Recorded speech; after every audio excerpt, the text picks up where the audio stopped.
Hi, so in this episode, we're going to be showcasing Ozempic. We're going to look at some of its benefits, some of its side effects, and at the end, we'll look at some workarounds that I use with real patients in real life to be able to get around the side effects and still get the benefits of the drug. So Ozempic, the chemical name is semaglutide, and it's one of the GLP-1 operators. It reduces your appetite, it slows the transit of food down your gut, reducing your efficiency of absorption, and also reducing your appetite. It also works on the brain and reduces food noise, that constant craving and hankering to eat something all the time. In fact, a lot of my patients that have been on it have described having a complete loss of interest in food in general, which for many of them is astounding because many of them have struggled with weight and consumption since they were children. So the other neat thing about Ozempic is it's just a once a week shot. It starts at 0.25 milligrams per week for 1 month, and then you gradually escalate it across time until you get up to the full dose of 1 milligram.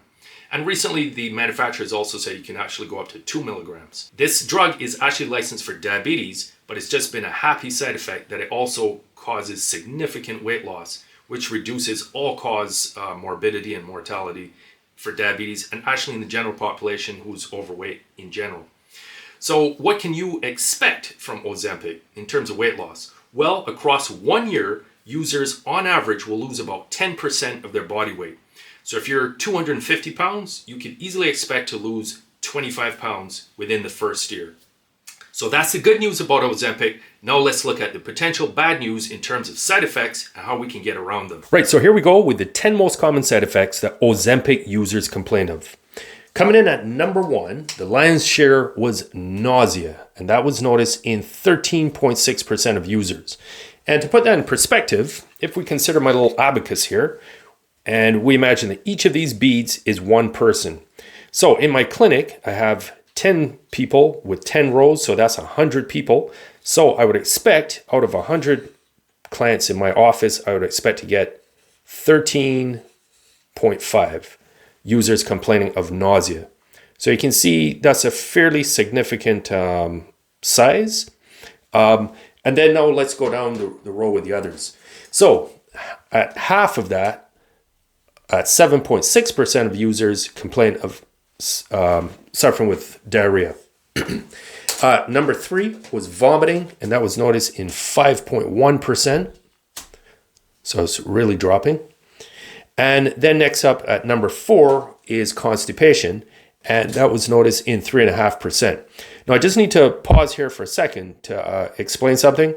One of the problems with these reports from drug manufacturers is it gives you the stats of how many people suffered with a particular complaint, but it gives you no idea of how severe that complaint was. And I can tell you in Ozempic, some of these have been really severe in my patients.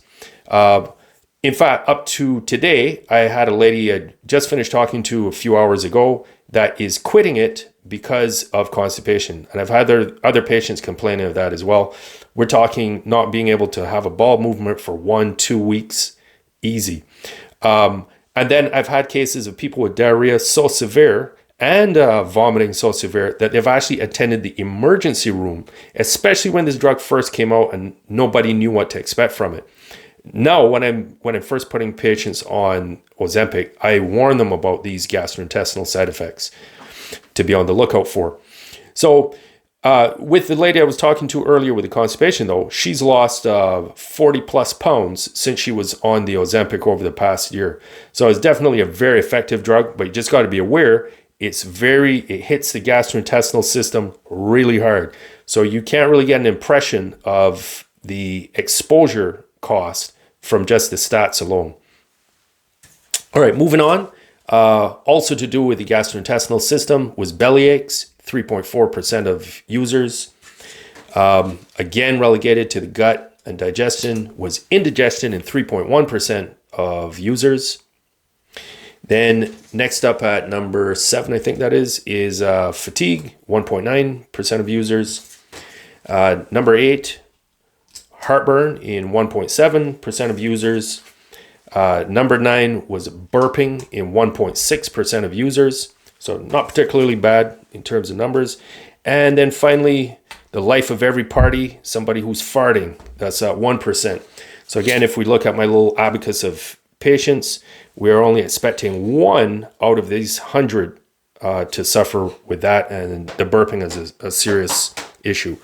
That being said, with the top gastrointestinal side effects, let's look at a few solutions that I've used with my patients. All right, so the first strategy, number 1, with Ozempic, according to the manufacturer's directions, you're supposed to start at 0.25 milligrams per week, and every month you increase it until you reach up to 1 to 2 milligrams. So one solution I've used with people suffering with horrendous amounts of diarrhea or vomiting is just to escalate the dose at a slower pace. So instead of following the 0.25 increase per month, I might do it for 3 months before I increase it, for example. Or I might just keep doing it until the person reports that they're able to tolerate that particular dose, and then we'll crank it up. So that's, I'll call that one just go slow. Number 2 is similar to go slow, is just go low. And what that means is I've had, in some cases, patients who simply could not reach 1 milligram. They had to stay at 0.5 milligrams, for example, or 0.75. Just to be able to tolerate the drug. So that's 2 options. Number 3, I've used this in several patients as well, is to split the dose. So instead of, the drug is intended to be once a week, but say 1 milligram once a week, what we might do is split it to 0.5 milligrams and take that twice a week. So across a week, it's still 1 milligram, but you're exposing your body to a smaller peak and trough each week. And I found that particular strategy particularly effective for, is that on here? Headaches? Okay, well, that's not one of the most common side effects, but if you do experience it, it's quite debilitating. So we'll call that strategy bi-weekly. So instead of taking the drug every day, you just split it into twice a week.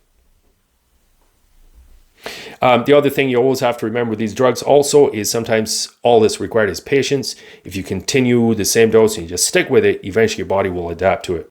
All right, so if you're starting on Ozempic, congratulations. I wish you the best of luck, and you're welcome.